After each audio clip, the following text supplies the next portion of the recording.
A new underwater robot is revealing secrets about the ocean with its unique perspective. I'm the CyberGuy. Follow me at cyberguy.com, where you can sign up for my newsletter for free. Now, this isn't your average underwater robot. Hero Blue, crafted by the bright minds at Pohang University, can swim with fins, walk, and even crawl on the ocean floor. It's like having an all-terrain vehicle for the sea.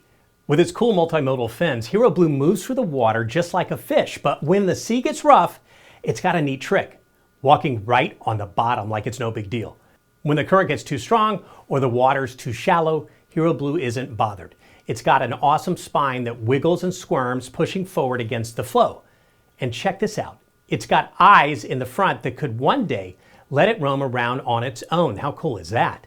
More crazy cool tech like this at cyberguy.com. Are you getting my newsletter? Type in cyberguy.com in a browser and click the red button.